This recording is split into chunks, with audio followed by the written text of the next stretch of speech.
You are listening to Processing Trauma Out Loud, conversations about trauma and healing from two women who are doing the work.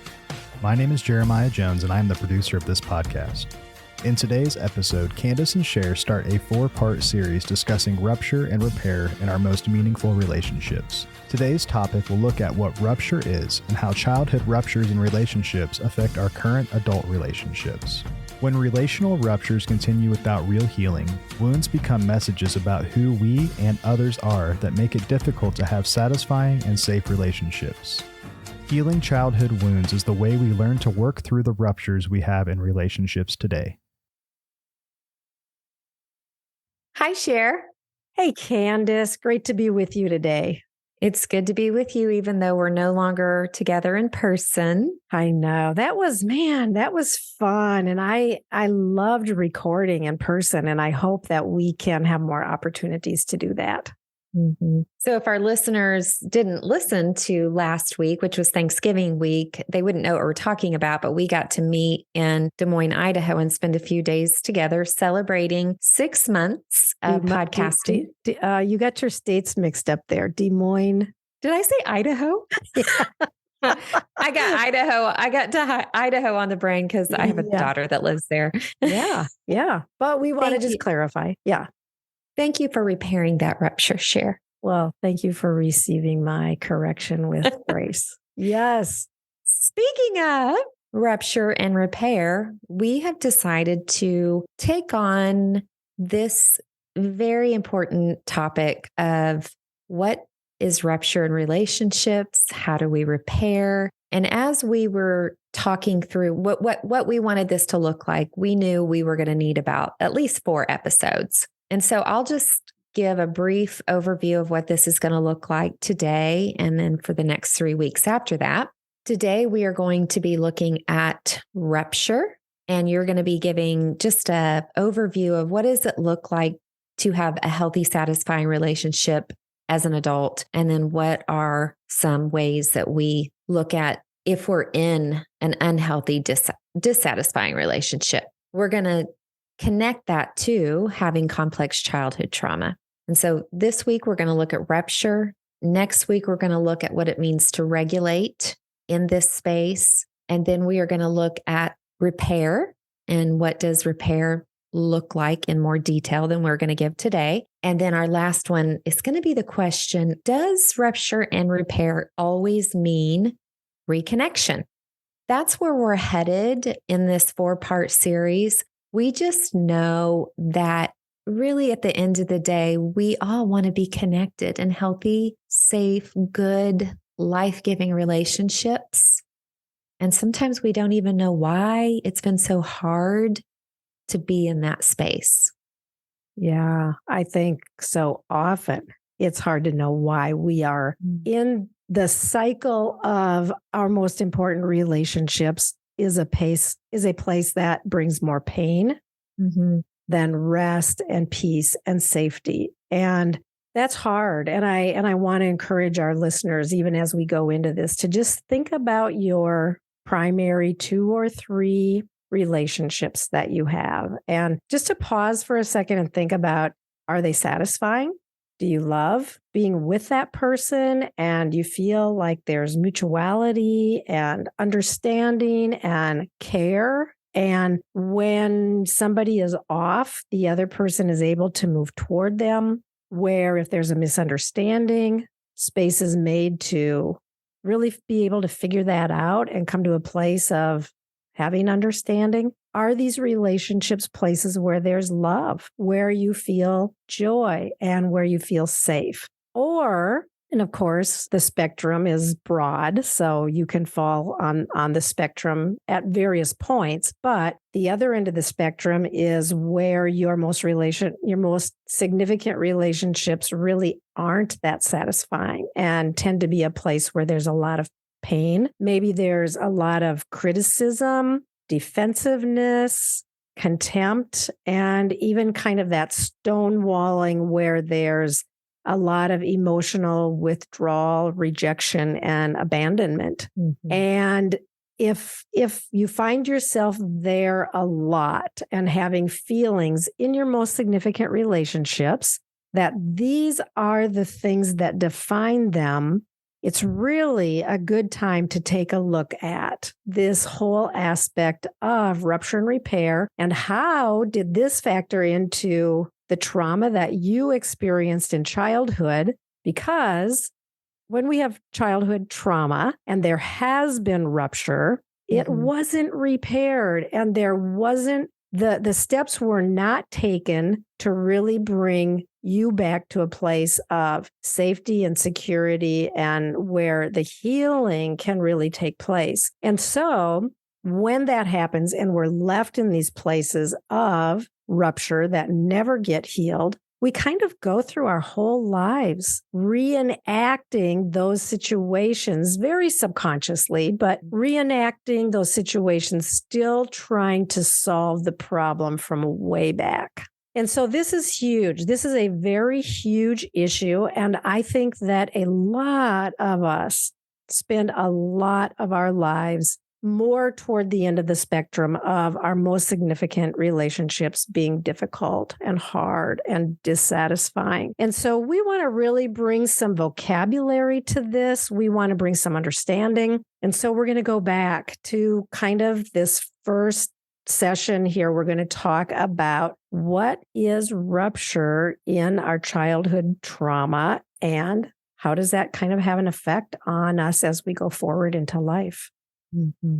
As you were talking, I was thinking of the stories, our own stories, the other stories that we know, sometimes just the stories that we hear in the news. We talk about things being on a spectrum a lot, right? From 1 to 10, which is, it's very helpful to kind of get a gauge of what that was like for us in different ways.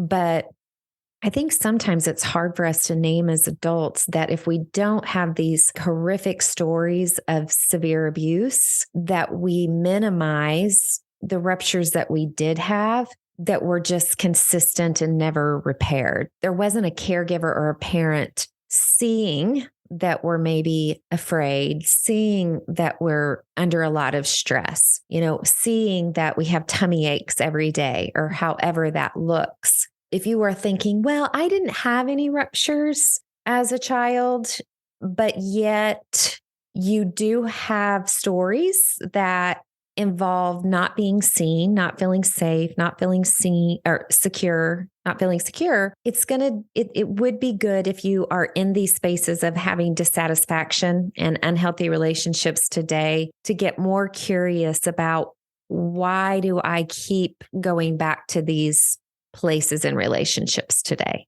just like you said. And so, a rupture for a child is anything that the child feels. So a child will not, let's say 2, 3, 4, they're not going to say, I don't feel safe, but they're going to have more physiological responses. They're going to, because their body's going to be stressed, right? If they feel like something is wrong, and you and I talked about this, that we both had this feeling often in childhood. It's this feeling of something is wrong, something isn't right, but I don't know what it is and it doesn't feel good. That is a rupture for a child. Yeah. They're not feeling connected. Maybe someone got mad at them, mom, dad, teacher, sibling, and they couldn't figure out. They won't figure out. I mean, for one, their prefrontal cortex under 4 or 5 years old is not fully developed. And so they are living more out of those sensations and those perceptions and those beliefs. Yeah. To be able to logically think through like, oh, this person yelling at me isn't my fault. Right. Now, they may have done something, but it didn't warrant disconnection and being screamed at and, made to feel like they're the problem.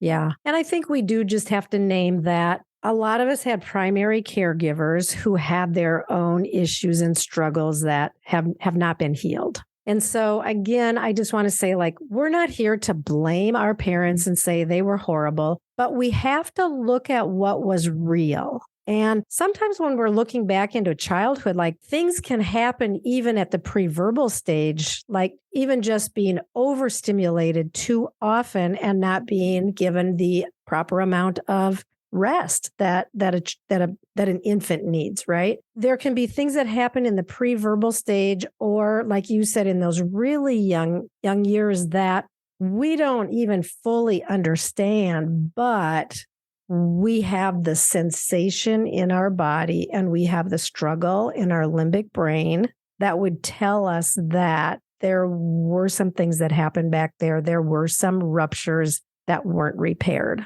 Mm-hmm. You and I both have talked about our own mothering, ways that I would show up at times. I mean, I was a mother that had unhealed trauma. And so when I look back on some of the ways that I responded or not responded to my kids, I know that it sent messages to them. And so now today in real time, and we're not going to get real into repair, but I'm able to move towards my children and really get curious. And sometimes I'll even ask them, can you remember a time that maybe you felt that way in the way that I was responding to you as a child? Wow. And that has been very revealing to me of what those ruptures did to them. Mm-hmm. Yeah. And so I didn't intentionally do that, right? Yeah. But yet it still happened. Yeah. Because I was parenting from my own places of unhealed childhood trauma. Yeah. I can't wait to talk about repair because there's so much hope there, right? Yeah. Yeah. But we really want to stick to rupture today. Yeah. And I like that you said that you named, that sometimes you caused rupture for your kids, but it wasn't intentional. Mm-hmm. And I think it's really important, I think, to talk a little bit about that, or at least to name when it is intentional and when it is unintentional. Both ways really end up with the same problem.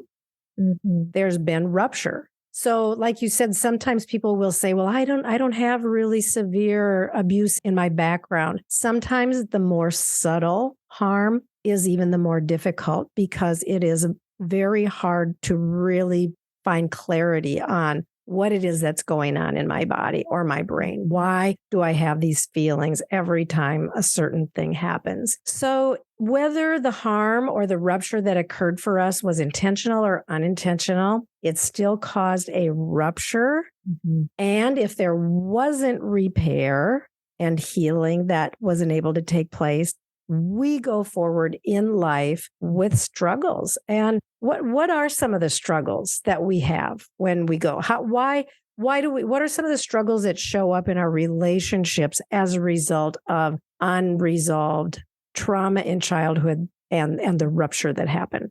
We go to attachment wounds. That's the first thing that came up for me is that, and we've done some episodes on attachment wounds and attachment styles, but a child's deepest desire and need is to have a safe and secure connection. And so when there's ruptures that don't receive repair, the child has to figure out a way to survive. And out of those survival skills, you can go into shutting down your emotions, avoiding, like going really small, I'm thinking of children are seen and not to be heard. Did I say that right? Yeah. Yep, for sure. And also that sometimes that child will just stop speaking, stop standing up for themselves, or stop trying to name what they feel is true. Yeah. So that child gets into a relationship, and as soon as it starts to feel like there could be rupture, they'll shut down. They will avoid. They won't speak up because it won't do any good. Now, it could do good in their adult relationship, but they've already developed the belief system that it won't do any good and that it could cause more harm. Right. And so that would be more of the avoidant, but then there could be a child that actually did fight back, learn to power up as a way to stay regulated or have some level of safety. Maybe, even had a parent that provoked that to some degree. Their line of defense would be, I need to stay in control of the conversation, in control of the direction that it's going. We just never know. I mean, everybody's different in what they're going to lean towards. But we know that as we learn that there's ways to heal and have those safe and secure relationships that we all long for today. And I loved how you said it. And I want to just restate that children and adults, the thing that we want most is safe and secure and loving connections with other people. The ways that we attach in unhealthy styles like avoidant or ambivalent, we do that because we think that that is the means toward achieving a safe and secure and loving relationship, but it isn't. And instead, it causes us to just get stuck in cycles of pain and reenactments.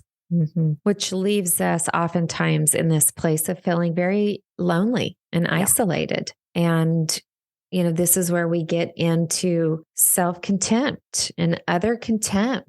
Instead of, I loved what you said earlier when you were describing a more healthy, satisfying relationship. You used the word mutuality. There is no mutuality in these relationships. There is going to be a power dynamic, in some way. And so the one that's either overpowering or underpowering, the end result is the same: disconnection and isolation. Yeah. Stemming from the feelings that this situation feels fatal or confusing or chaotic. And something has to be done to take away that pain. Something has to be done to try to solve this problem. Having rupture as an adult and not understanding why we get into these reenactments. So kids may learn to self-soothe in different ways through fantasy, or, I know that you ran out in nature a lot and, ran away and found some grounding just being in a tree or laying on the ground, or kids find some way, but then it becomes more problematic, when we become teenagers and we're introduced to other things that work to soothe us momentarily, whether that's sex or drugs or alcohol. And that's why we want to do this series, right? It's painful. And I'll even name, sex and drugs and alcohol, but also overachieving or numbing out by I was just naming what I did. Yeah.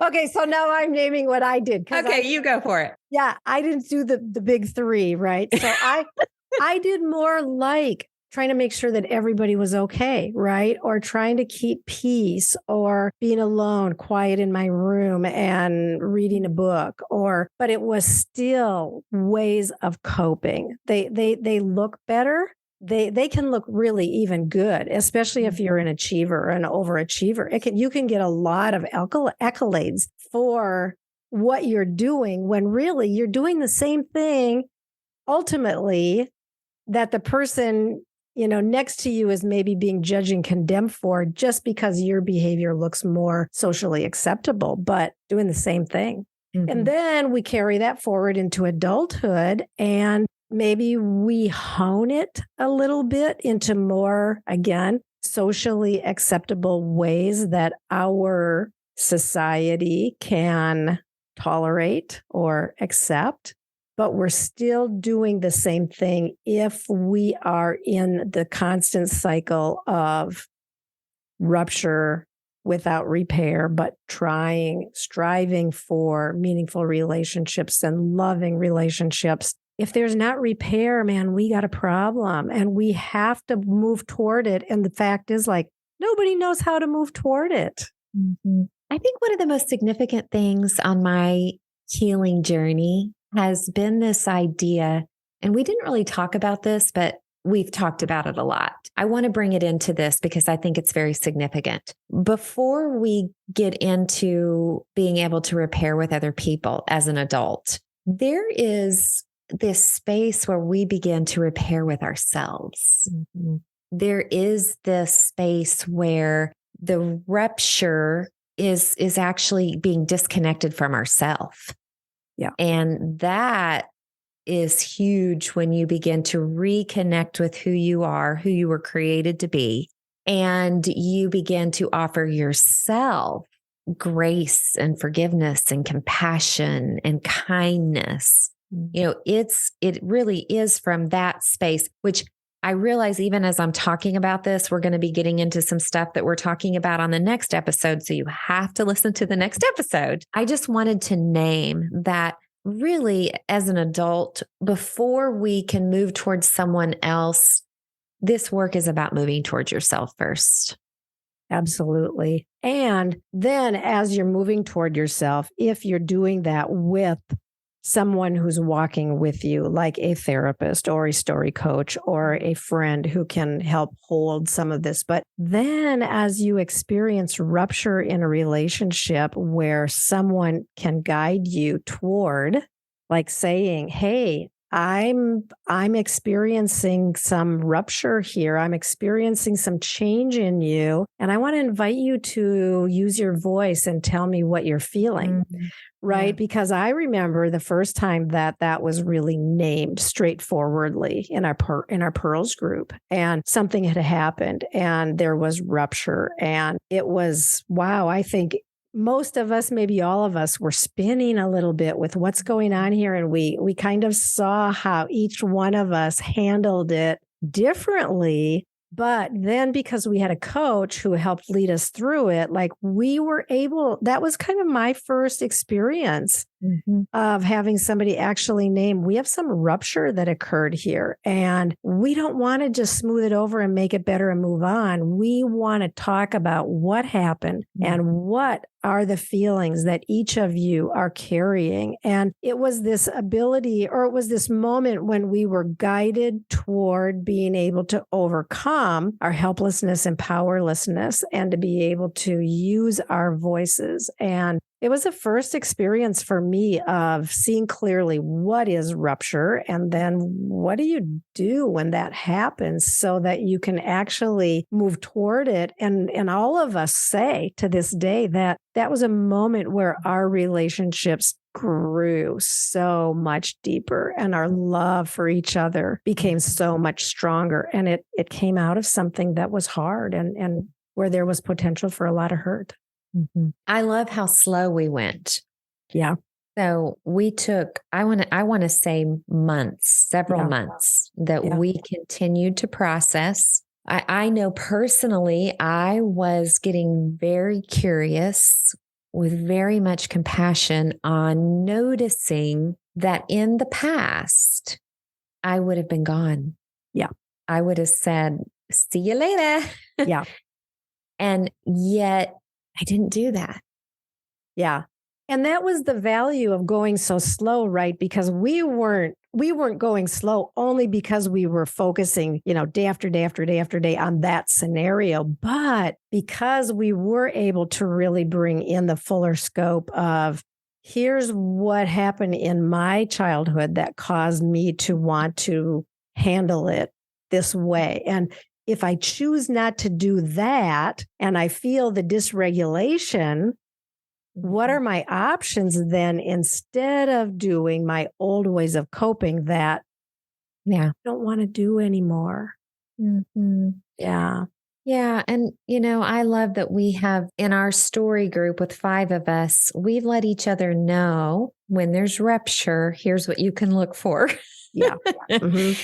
And how we all know how to care for one another, not judge, not shame.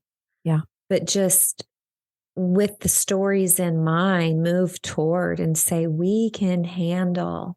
Yeah. If you need space, we can handle. If you just have a lot you need to get out.